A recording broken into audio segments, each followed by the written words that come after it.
Call Haloyim, Wahwad, Layahu Bashim Yahushai, Bashim Kakwadash. Double understand the apostles at Great Millstone, who rule well. Honors and salutations to you, fellow laborers. Shalom to you, few Akwaf that believe in Yahweh Bashim Yahushai. Now, this is a video clip from this BNC news segment, and fair use, by the way. But in this video, they have the city mayor of Ben Harbor on here, Marcus Muhammad, and a guy by the name of Reverend Edward Pinkney put him on blast about this water crisis. And even in this video, they misquoted the parts per billion. It was really 880 parts per billion that was revealed in the as far as the levels of lead in the water of Ben Harbor. And so watch Reverend Pinkney put Mayor Muhammad on blast, and he's right on point. All right, and this is a situation. You know, I currently live in Ben Harbor, and so it frustrates me. You know, it's frustrating to know that, because you know that this is done intentionally, as far as me myself, and even you other Akim around the world, around the globe. You know, nothing happened by coincidence or accidental, as far as things that happen to our people. You know, they know we the Israelites, and everywhere we live is something that's catastrophic to our health, as far as the environment and even the food we eat, and including the water we drink. That's the reason why I've been a bottled water person for many years now. I've always preferred to buy my water, but at times I would cook with it. At times, I bathe in this water, and this water crisis has been going on for quite some time. All right, many years, actually over 2 decades. But just watch what he says in this clip. The other night, we've had community leader and activist Reverend Edward Pinkney on the show. He had some words to say about your reaction to the water crisis. I want you to listen and give you a chance to respond. Nobody knew. Nobody really cared. So she took 2 quarts of water to the mayor, whose name is Marcus Muhammad, and gave it to him, and he refused to even look at it. By him not looking at it, the daughter called me back, and I told her to bring it to me, and I was going to send it to the University of Michigan biological lab and have them examine it. So I think this more. Hold on. Mayor Muhammad, let's start there. Mr. Yeah, that's it. Slaki, that's it. So, this guy, he don't give a rat's behind about Jake, man. And it shows. It shows pretty much in his actions, because he's been mayor for a while. All right, it don't matter if it's Jake in there or not, man. They're gonna do they're gonna all do the elite's bidding. All right, the elites of Esau bidding. This is Ecclesiastes 7, starting at verse 3. It says, "Sorrow is better than laughter, for by the sadness of the countenance the heart is made better." Within my spirit, I sorrow a lot, because the scriptures tell you that he that increases in knowledge increases grief. Roughly paraphrasing, but the more knowledge and wisdom and understanding you get from the scriptures, you become frustrated. You become mad at the sight of your eyes, because you see the oppression, you see the evil things that's been done to your people. Even though the majority don't want to see it. Jumping down to verse 7, it says, Surely oppression maketh the wise man mad, and the gift destroyeth the heart. All right, the key point is, surely oppression maketh the wise man mad. All right, and you know, I see all the oppression that Jake is in. All right, no matter how much Jake talks shit, they can't argue with the facts of reality, and we're being oppressed, man. All right, we're being oppressed sorely by our enemies. All right, and only those of us that are wise can actually see it because our minds are not in the matrix. All right, we see this man for what he really is, which is our enemy. All right, now we don't expect. All right, we don't expect Esau to do anything. All right, on our behalf. All right, as far as us true worshipers, we depend on Yahweh Bashim Yahweh Shai. All right.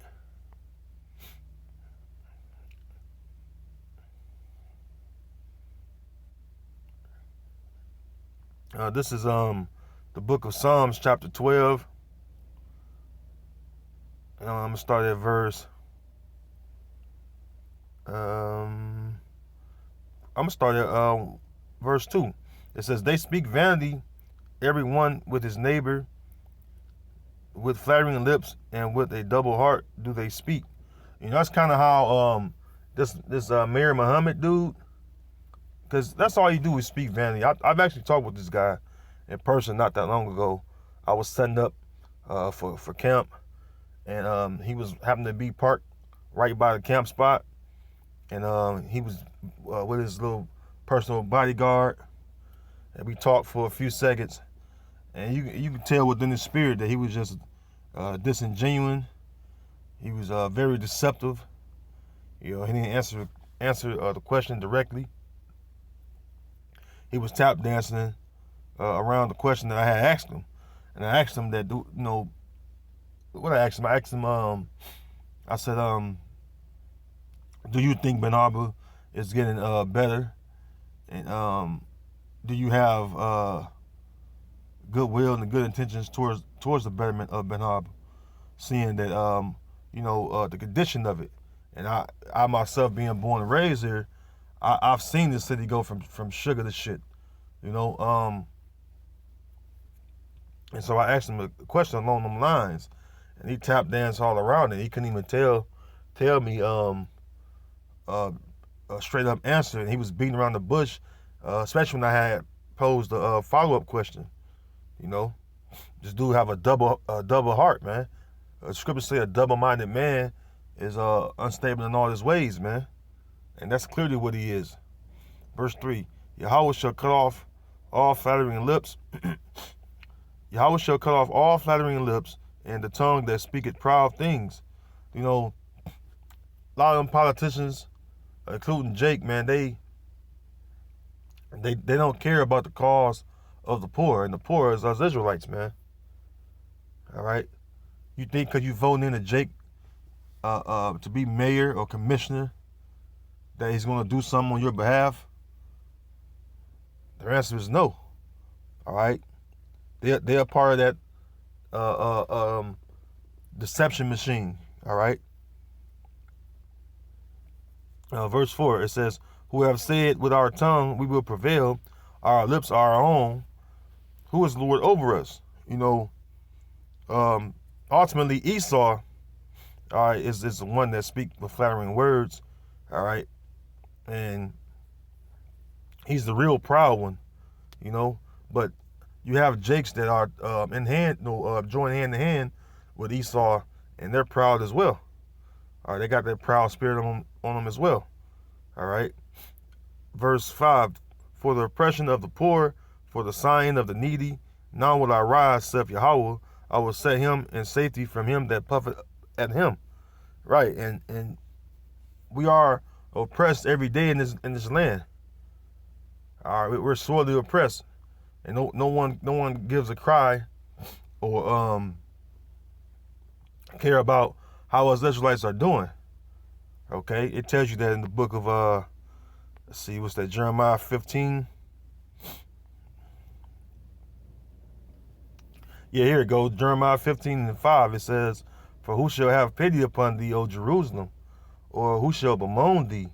Or who shall go aside to ask how thou doest? And the answer is no one. No one asks us how we're doing. Esau doesn't. Neither does his government. Neither does the Israelites that are into these political offices. You know, they don't pity us or bemoan us. All right. It says, or who shall go aside to ask how thou doest? All right. The condition of the hood, the condition of the inner cities, the same thing, corner to corner, ghetto, inner city. It's all synonymous. No one cares about how the condition of us is on a on any kind of level, really. The condition of us is always ignored. It's always looked down upon as it's unfortunate for those niggas. That's how they say it, man. All right, whether they say it outright or behind closed doors. It's always unfortunate. That's the word that's thrown around when it's really deliberately done or intentionally done as far as the water, all right, and the oppression of our people, all right. But no one lift up a voice, all right, and make us a focal point within these committee hearings, all right. None of that stuff, all right. And this Reverend Pinckney guy, he actually have good intentions. I can't say that. I've been knowing this man my whole life, and I can say that he the one that blew the whistle on the water crisis, and he took the issues that the water was or that was regarding the water to Mayor Muhammad. All right, he took it to Mayor Muhammad, but the Mayor Muhammad he ignored it. He ignored the signs. He like he was going to do something about it that he never did. All right, I believe he go on to say it. Let me see something real quick. Reverend Pinckney says he brought you water, wanted you to look at it. He said you wouldn't even look at it, and that he was turned away and had to go to the university to get someone to examine the water, which had a very high level of lead, many parts per billion, over 300 parts per billion, I believe he said. How do you respond? See, and I know Reverend Pinckney took that issue up with this guy, man. All right, but this Mayor Muhammad dude, he's sold out. All right, this guy is sold out. All right, he just there to get that check. That's all he's there for, to get that check.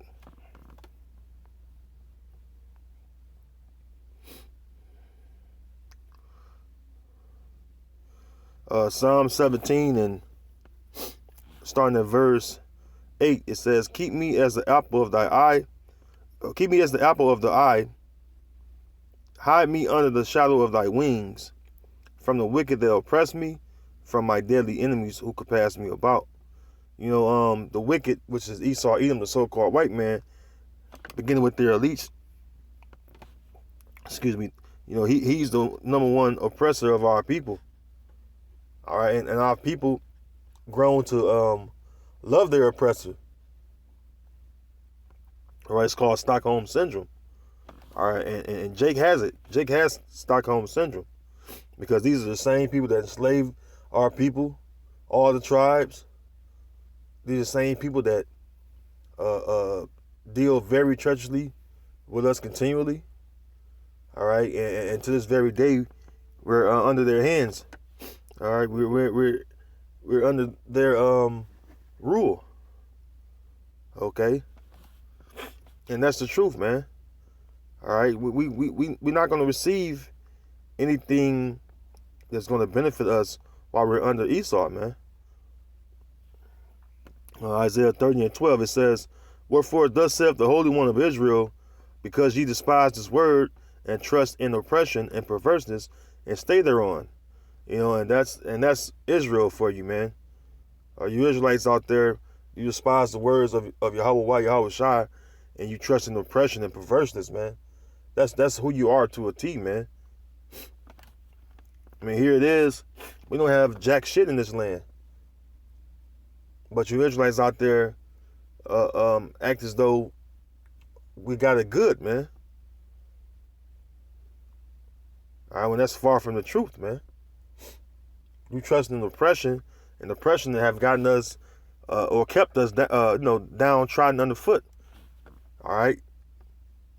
Instead of coming back to Yehovah Shem Yahushua, you rather have a council meeting, all right, that's gonna bring nothing into fruition. All right, it's just gonna fall on deaf ears. All right, and that's all these meetings be about. All right. This is the book of Proverbs, chapter 29.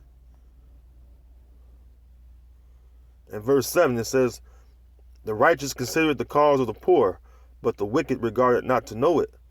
All right, and, start with the men of the Lord, we consider the cause of the poor. All right, but the so-called leaders, all right, of our people, which are in the so-called civil rights leaders and the politicians that are jakes that want your vote and act like they're gonna do something on your behalf, they don't consider the cause, all right, of our conditioning. All right, and of course the wicked, which is Esau, Edom, the so-called white man, he don't have a regard to our oppression. All right, because he benefits off our oppression. All right, it tells you that in the book of Psalms, 73rd chapter, and verse 8, it says, "They are corrupt and speak wickedly concerning oppression. They speak loftily." And that's how it is. All right. So, the oppression of our people is going to always be like this until Yahweh Shah liberates us. And that's what we're looking forward to. All right, and that's what's getting ready to happen, man. That's why all the plagues are hitting this place, man. That's why America is going out the way it is. All right, because of the mistreatment of the Most High's people, man, and all the wickedness that are upheld, all the wicked acts that are upheld in this society.